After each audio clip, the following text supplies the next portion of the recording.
Well, hello everybody and welcome to Lunch Break Live. Real talk about obesity, food obsession, recovery, and what's really eating you. I am Cari here today to talk to you about a little thing known as cravings. Help, I cannot fight these cravings. It's going to be a really good show, so I hope you guys are ready to do some really good work. But before I go there, I'm sure a few of you are probably craving to know who I am, especially if you've never joined the program before. I am a 2007 gastric bypass post-op, living life in recovery from obesity and obsessive compulsive food addiction as twice the woman in half the body. And I am also a recovery strategist, which we've determined means I help people find their crap so they can own it. Wow, what a calling. I mean, I don't know if they have a degree in that, but I don't have any letters after my name to prove it. I'll just say that it's working for me. So if you want a little bit of that, I hope that you guys will stick around with me for the next 30 minutes or so. See if I can help you find some of your crap. Anyway, let me see who's here. I'm not going to spend a lot of time on that because I actually do have a good show, but there's just going to be a whole ton of questions that I'm going to be asking you guys, things to ponder and consider. So I'm just going to welcome, oh, Mom, you made it. I'm so glad you made it. I wasn't sure you were going to be here. Wow, it looks like the room is filling in nicely. So I will just say, hello, Mom. And Dennis, you're a newer viewer, aren't you? I think you're a newer viewer. Dennis, welcome. And Michelle, good to see you. And Anne and Leonor, I saw you when you walked by my office and waved, and I was on the phone deep in thought, but I did see you. I want you to know that. Hi. And Candace and Robert, hi, Bonnie, Alicia. All right, you did make it. I haven't seen you in a while, Alicia. And, or is it Alicia? I never know how to pronounce that for sure. You'll have to set it straight. And Anna, or is it Anna? And Jane. Jane, are you a newer viewer too? No, Jan, excuse me. Jan, or is it Jan? It might be that too. And Cari, you made it. So glad you guys are in. All right, so without further ado, if you are a new viewer, welcome. I am so glad you found Lunch Break Live. So glad that you're here, and do hope you'll like it well enough to come back and join us every day. There are a lot of people here that make this a daily habit, and in asking, you know, how you guys feel about it, it seems to be making a difference in your life. So it might be a really good habit to pick up. All right? I'm really glad you made it, Leonor. All right, so here you go. You ready? Today I'm talking about cravings. Ooh, that's not a loaded subject at all. All right, here are some questions. Ready? All right. I asked on my wall today and got a great deal of tremendous discussion about it. Do you crave something more when you know you can get it? Okay, so in other words, if you know you can have it, do you crave it more because you know you can have it? Now, some of you guys said yes, and some of you said no. The yes crowd, got an itch in my eye, sorry. The yes crowd said things like, yes, and that is exactly why I don't make it a non-option. I mean, that's paraphrased, but the idea is that's why I never say I can't have it, okay? The no crowd said, actually, I crave something more when I know I can't or shouldn't have it. And really, to me, both of those are actually kind of the same. But before I go there, let me start here. What exactly is a craving? I think we've got to establish some terms here, some understanding, because right now I think a lot of us are just really focused on a yucky feeling, a feeling that we can't fight. That's what we're really looking at. But let's put some words behind it. Let's define it a little bit, fill it in, okay? As a noun, it is defined as a powerful desire for something. As a verb, it is defined as the act of longing for, wanting greatly, desiring eagerly, requiring, needing, asking earnestly, or begging or pleading for. Okay, in other words, this is not, subtle. Okay, this is big. This is like you're all in on this, okay? Synonyms include longing, yearning, desiring, wanting, hankering, hungering, thirsting, having an appetite for, greed, lust, ache, need, urge, yen, itch, and Jones. Those last three are slang. You're jonesing for something, okay? So now, when we're talking about addiction, craving is the desire for more of a substance or an activity. So for example, drugs or sex or food, consisting of a desire to experience the euphoric or other effect, like calming or numbing, as well as the desire to avoid the withdrawal aspects of abstinence. All right, what that means is when we're talking about addiction and we're talking about cravings, when we consume something, say a trigger food or alcohol, or maybe we go shopping, okay? We crave it because we either want to feel a certain way or avoid feeling another way. So we do it for both reasons, right? We don't like the feeling when we don't have it, and we don't like the feeling when we do have it. We don't want to feel what it is we're feeling when we want it, and we end up not liking the feeling we get when we do have it. Crazy, right? No wonder it's so all-encompassing. All right, now, questions. Here come the questions. You ready? Do you think you are craving the consumption of a substance or participation, in a behavior? Do you think you're craving the consumption of that thing more? Or do you think you crave the result or effect of consuming that more? Or have you even thought of it? In other words, are you craving brownies, or are you craving the reason you eat brownies, right? And I know you think, well, the reason I eat brownies is because I'm craving brownies. But as we dig deeper, I think a lot of us are going to learn that that's not necessarily true. That is the name we have put on the feeling or the circumstance that maybe we're trying to avoid, that we're fearful of encountering, right? That's just the name. That's just the thing, the label that we put on that feeling that we have, the Band-Aid that we put over the wound. We think the wound is not having brownies, but that's not it at all. So, next question. Are you less likely to crave something if it's not available or if you're allergic to it? And does eating some of what you crave make you crave it more, less, or not at all? Okay, before you type depends, don't be saying it depends. I'm going to say it depends. I get that, all right? But so let's just go out there and just say, these are just things that I want you to consider for yourselves, more so than answer. But you can always, throw thumbs up, or you can throw like wow faces or mad faces or sad faces, just so I know you're engaged, just so I know that you guys are there. And while I'm looking up, let me welcome some more people. Nancy, you're here with me even on vacation. I'm so glad you're here. And Claudia and Paul. Okay, Paul, I was thinking about you. Seriously. I am not kidding, for like the past 4 days. And I was like, should I just send him a message and say, I've missed you, where have you been? I'm not kidding you. I seriously have. That is just really weird. Linda, I'm so glad you made it. Melissa, thank you for sharing the show as ever. Joseph, looks like you're another new viewer. So happy you're here. And Heidi. All right, guys, so I've just raced through. And Laura just joined. Welcome. I'm so glad that you're here too, Laura. All right, so I'm asking these really deep questions. And are you guys considering, when you're talking about craving, are you considering how you feel about the things and what you do with the things that I'm talking about? Are you guys giving it some thought? All right. Did you know that you can actually crave something you don't even like? Did you know that? Some of you did. You're like, well, like dirt. Have you ever craved dirt? I mean, when we were young, a lot of kids that were nutritionally deficient in some sort of a mineral or a food source or vitamin or whatever, they would, like my husband says, he craved dirt, which they say is because you're deficient in iron, okay? Or any number of other things that are found in dirt. Or maybe mustard. Maybe you don't even like mustard, but you find yourself craving mustard. Or milk. Maybe you're allergic to milk, but every once in a while you crave milk, right? Okay, do you crave something more because you're allergic to it? Like, okay, I'm allergic to peanuts, I'm allergic to shrimp, I'm allergic to milk, so I crave that more because I know I can't have it because I'm allergic to it.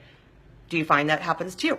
What happens when you consume something you don't even like because you craved it? That's a good question, right? So like you're like, okay, I craved, I craved chocolate and I don't even like chocolate. Okay, so how did you, what was the result of eating that thing that you were craving even though you didn't like it? Something interesting to consider. So I guess the bottom line is craving good or bad? Right? I don't have an answer to that. I'm just saying, let's think about that, right? Can you crave good things that are bad for you? And can you crave bad things that are good for you? Right? I really don't know. Can cravings go away? Isn't that the question we all have? Because we all say, I want them to go away. I want them to stop. I don't like them. But you see, cravings serve a purpose.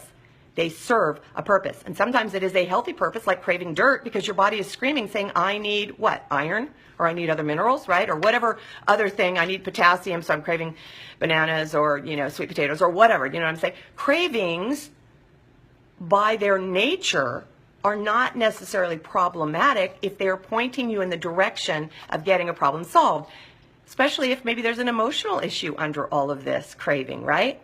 Saying, hey, excuse me, I'm telling you want to eat brownies right now, but the reality is it's because I'm trying to get your attention, and the best way to get your attention is to scream brownies at you. Then I'll have your attention. Uh-oh, I lost your attention because you just ate brownies.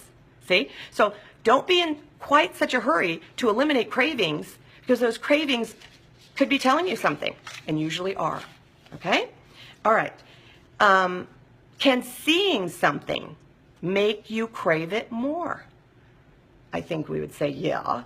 If we see something, of course, it makes our mouth water, right? How many of us had bariatric surgery? And right after bariatric surgery, there we are sitting there, sipping an ounce at a time, or eating a bite of Jell-O. And what comes on TV? All of our favorite foods. These big juicy hamburgers, these luscious looking, desserts and pies and cakes, right? And we want those things because we're seeing pictures of them, don't we? So yes. Visuals, why do you think they have commercials? Why do you think they had subliminal advertising, still do, in like movie theaters, remember? Because subliminally they knew if you saw it, even in your mind's eye, your subconscious mind, they knew you'd want it and you'd act on it, right? So that just tells you that cravings can live in our subconscious minds, and do, don't they? All right, if you craved baked goods, for example, let's say you crave baked goods. Hi, that's me. My name is Cari, and I am compulsively addicted to baked goods. That's me. So if you crave baked goods, will seeing pictures and recipes of tempting baked goods make you crave them more? And if you crave baked goods, will baking these goods have an effect on your craving? So in other words, if you see pictures of baked goods, will that make you crave them more? And if you actually bake them, will that have an effect on your craving? You got to ask yourself. Does ease of access affect your cravings? Okay, here's some scenarios. This is what I want you to think about. Told you, lots of questions today, all right? Now, look, I understand that cravings or a burning desire are the impetus behind great inventions because they solve a problem. So, in other words, somebody needed to have a problem solved, so they created something to solve the problem, right? So I understand that is what propels many of us to make changes, to solve problems. But let's look at the fact that, for example, eating brownies when we crave brownies doesn't solve the problem of the brownies, but if it propels us to address the underlying issue, then we are going to, invent something, right? Which is to say, come up with a solution for the problem that we're having that is not brownies. All right, so, but if we have cravings for unhealthy things, are we actually solving a problem by consuming it? That's what you got to ask yourself. This takes rigorous honesty, you guys. Maybe we're avoiding or denying problems by consuming it. Ding, ding, ding. I think we have a winner here. What do you think? Maybe? Yeah, possibly we're avoiding or denying problems by consuming the thing that we're craving. It is possible. Again, I'm not a psychologist. I can't tell you why. All right. Do you think, now here's the scenarios. Ready? Do you think that people craved Starbucks Frappuccinos before there were Frappuccinos? Okay? I'm not saying that someone thought it would be a good idea to invent one because it sounded yummy. I'm saying, did you crave Starbucks Frappuccinos before there were Frappuccinos? Do you think that people crave Frappuccinos more now because they know they can get them? They are ubiquitous. They are everywhere. They are in every airport, right? Terminal. Okay.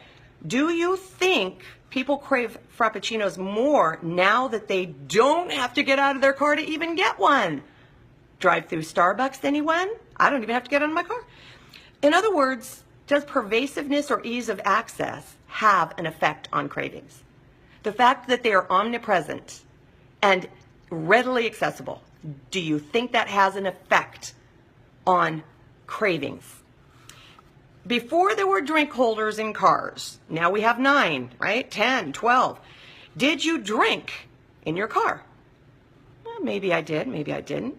Before bottled water, how did I drink my water on the run? I went to a drinking fountain, maybe, okay? Before there was soda in cans, How did I get my soda in? And coffee in to-go cups with lids. Did I bring my mug in the car with me? I didn't have a cup holder. So how often did we consume those things in the car or on the go? So did we drink as much soda before it was portable? Did we drink as much coffee before it was so portable? Granted, we could say we drink more water now that it's portable. Yay, that's a good thing. So that's one of those ways where an invention solved what was a problem for many of us. How do I get my water on the go? Okay, because I can't stop at the neighbor's hose every time I'm thirsty. And we're not even allowed to drink out of hoses anymore, but gosh, I miss hose water. That tasted so good. Anyway, I digress. If something is forbidden fruit, this always comes up when we talk about cravings, always. If something is forbidden fruit or taboo and you crave it, are you more or less likely to consume it? Now, this was some discussion on the wall too. It's like, well, I won't make it forbidden fruit because if it is forbidden fruit, then I'll want it more. That's what a lot of people said, right? Oh, if it's taboo, if it's something I shouldn't have, oh yeah, I totally want it more. That's what we said, right? So if you say that you're more likely to want it more if you make it forbidden fruit, do you think that not making forbidden fruit will make you crave it less? So in other words, if you say, okay, I won't make you forbidden fruit, you can have all of it that you want. Will it make you crave it less or not? I don't know. If you say that you will not consume something that is forbidden fruit, do you purposely not categorize it as forbidden fruit so that you will be able to eat more of it? Uh-oh, now I'm talking about game playing. I am now talking about manipulation and lying, aren't I? I am talking about messing with our heads, trying to lie to ourselves, believe our lies, and convince ourselves that, okay, here it is. If it's forbidden fruit, I'll just want more of it, and therefore I won't make this forbidden fruit so I can have more of it. Only you know. I can't answer that question for you. I can answer it for me, and yeah. All right. These are all really good questions, right? Do you guys think, how are we doing so far? Rebelliousness, I see. Yeah. Hey, why do you think I have Recovery Rebel t-shirts coming out? Because that's a healthy rebellion, that we want to rebel against all of this unhealthy behavior. That's what Recovery Rebellion is all around. Hey, Julie, come on in. All right. Lots and lots of questions, right? How you guys, are your heads going to explode from all these questions? Are you learning things about yourself that you may not have considered? Especially the fact that I'm asking, which must mean that you and I are not the only two people, you and me, you and I, are not the only two people that are thinking this. Yeah. Okay. They're all really good questions. I'm not sure of the answers. I'm really not, because I don't think it's necessarily the same for everyone. In fact, I know it's not the same for all of us. We all come from different places, right? So, but if I'm on to me, and I am so on to me, I know me, then I know that I struggle with obsessive cravings. So I'm going to work really hard to eliminate any or all behaviors that will result in my consuming whatever it is I'm craving. If I know that I have obsessive cravings that I give into, right, and I'm on to me and I'm being honest, then I say, okay, I certainly do not want to increase the likelihood that I will experience obsessive cravings. I'm not going to increase my odds. For example, okay, there's this saying in OA and AA actually, that's if you stand around in a barber shop, I can't even speak. If you stand around in a barber shop long enough, eventually you will get a haircut. Okay? And what that means is, if I know that if I crave baked goods and I stand in a bakery, I'm going to want to eat baked goods and I'm going to have a bite eventually. I will. If I stand there all the time, right, I'm putting myself right in harm's way. I'm putting myself right in the way of the bullet and saying, hope it doesn't hit me. All right? So, I'm not going to visit bakeries. I'm not going to bake cakes. I'm not going to have Pinterest boards devoted to baked goods. I'm not going to do that because I know that those things are going to feed my obsessive craving for those things. Without even eating them, without even having one in front of me, just looking at a picture, I know I'm going to want it more. Baking it? What is that? A little hair of the dog that bit ya? Me saying I'm stronger than you, so I'm going to bake it, but I'm not going to eat any of it? Why do I need to do that if I know that that creates a problem for me? I'm just going to put this out there. I'm not going to join the Cake of the Month Club. I'm just not going to do that, and I'm not going to sign up for cake decorating classes, okay? I know that about myself. It doesn't take a rocket scientist to know that this is not like one of those things where I go, I'm afraid of snakes, so I'm going to go spend a lot of time with snakes. Okay, yeah, I'm afraid of heights, so I'm going to go stand on tall buildings until I stop being afraid of heights. That's not what this is. Craving cakes, okay, just standing in there in the middle of a bakery or, whatever, every single day, not having one, I don't think that's the answer. I think that can be torture, really. All right, if I know that I crave beer, I'm not going to hang out with people who regularly consume beer. I'm not going to the sports bar, right? I'm not going to go to that professional sports, event if I know that I have a serious problem right now that I have not gotten a handle on. Not going to do that, okay? Because I'm just going to feel bad about myself. I'm going to be distracted and obsessing about that beer the whole time. I'm not even going to know the score of the game by the time I leave. I'm not even going to know who's playing, let's be honest. All right. If I know that I don't stop consuming something I crave once I start consuming it, then since I'm on to me, I'm not going to start consuming it, okay? If I'm not sure why I crave something that I know I don't like, for example, like dirt or whatever, right? Then I might look into the meaning behind that craving, right? Because, like I said, people who crave iron might need dirt. No. People who crave dirt might need iron, okay? People who are calcium deficient might crave milk, okay? So I'm going to look and see what's under that, what's behind that, okay? However, it's really important to know that for me, the knowing and not knowing won't stop the craving. Just because you know why you crave something doesn't mean it will stop the craving. So in other words, let's say I crave dirt, because this is like pretty neutral. I crave dirt because I'm iron deficient. Now that I know that, am I going to stop craving dirt? Probably not. Because again, that craving is a sign of something, okay? All right, not feeding the craving for me motivated me to dig into what was behind the craving. And when I avoided feeding the craving, I began to see what I was avoiding when I chose to feed the craving, okay? I will say that again. Not feeding the craving. So I said, okay, I'm craving brownies right now, but I am not going to feed that craving. I am instead going to see what's behind that craving, which often ended up being, maybe I feel out of control or something, right? So when I avoid feeding that craving, I have more energy to focus and see, what am I avoiding? Oh, I'm avoiding potential conflict with someone. And that's why I want to eat brownies, so I don't have to have this potential conflict.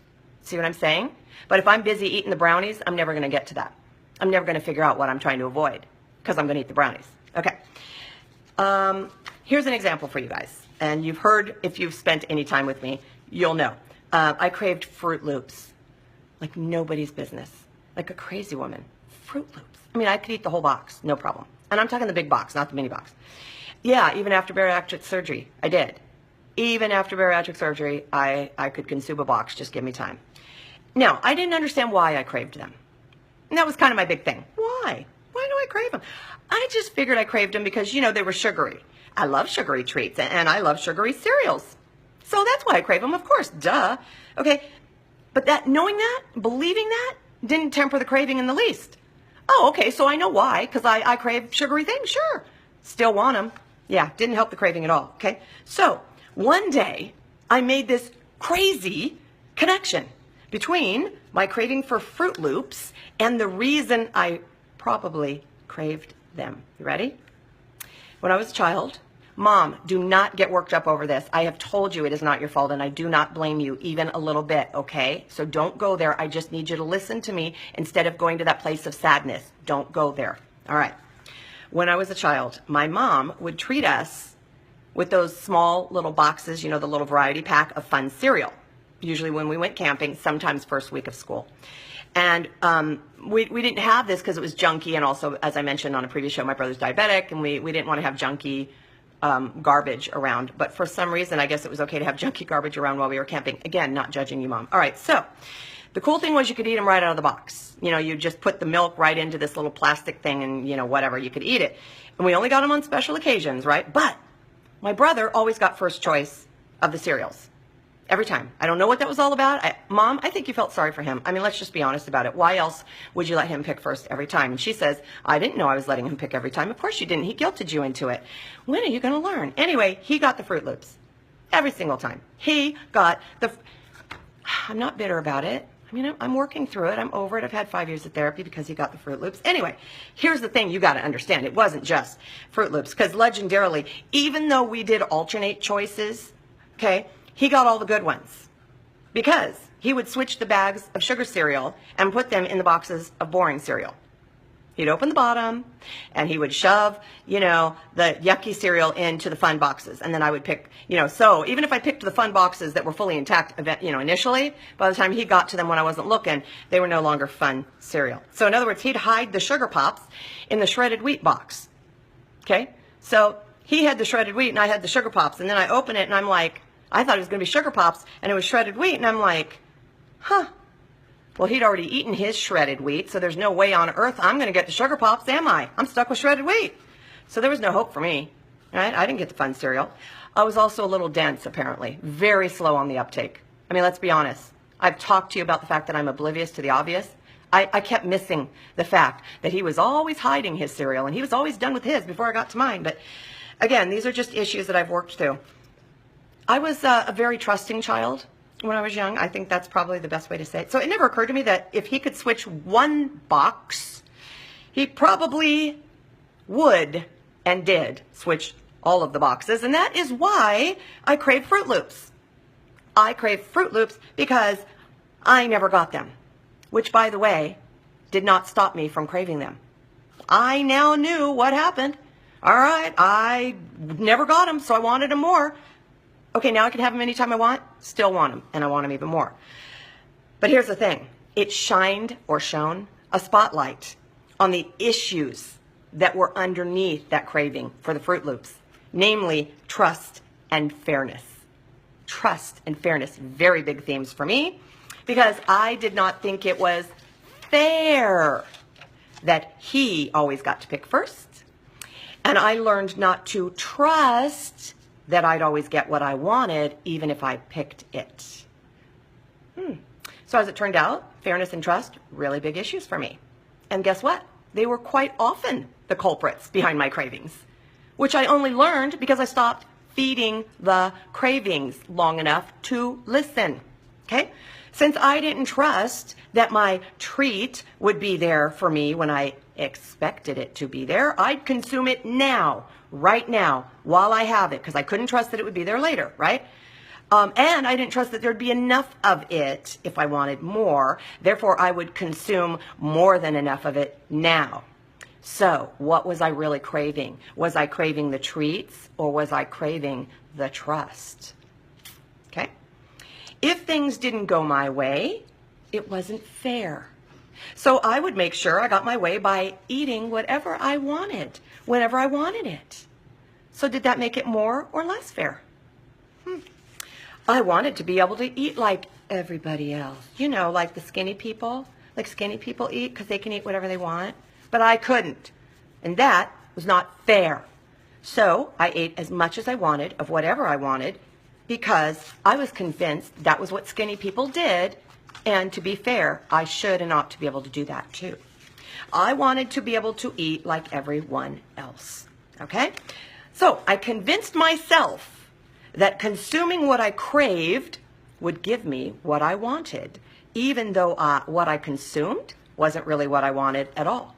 And it really wasn't what I was craving. It was what I could get. Okay? I'm going to read that again. I convinced myself that consuming what I craved would give me what I wanted, even though what I consumed wasn't really what I was craving. It was what I could get, not what I wanted. Okay? I have a theory, and that's all this is. This is just a theory that we want more of what we want when we know we can get it or believe that we shouldn't have it. I also think that we purposely don't designate something as being a forbidden fruit so we can make the excuse that we will only want it more if we say we can't have it. And I guess what I'm saying is this. What's under that craving can be very different for everyone. which means that a craving isn't just a craving. It is a need that is not being fed. Have we been talking about needs this week or what? Is a need trust? Is that a need? Fairness? Is that a need? Ultimately, you guys have to be honest with yourselves. Okay, I cannot do this work for you. You have to be honest with yourself and admit what is true and what is not true for you. Because what is true for me may not necessarily be what is true for you, and vice versa. Okay? So it's very important. You guys got to be on to you. Okay? For me, most of the things I crave are unhealthy. That's just a fact. And while it is possible to crave healthy things, I don't tend to. In other words, I don't crave going to the gym. I just don't. Many people do. I do not. I know that once I start consuming, which is to say eating or doing something that I crave, I don't stop. And that craving does not go away. It only gets worse. I also know that trying to substitute something else for what I'm craving results in my craving both the original thing I craved and the substitute. Now I got two cravings in place of one. And finally, I know that what I think I'm craving is not usually what I'm craving at all. And when I don't feed the craving, I am better equipped to address what's really eating me up. I am a great liar. Oh, world-class liar. And I know how to tell myself lies that I know are lies, but choose to believe anyway. That's some good lying, don't you think? Feeding a craving only makes the lies less believable. And I have to consume more so that I can believe that unbelievable lie next time. Sounding familiar? Since everyone's different, if you have lots of cravings, you have to decide for yourself that feeding what you crave does not fix the problem beneath the craving.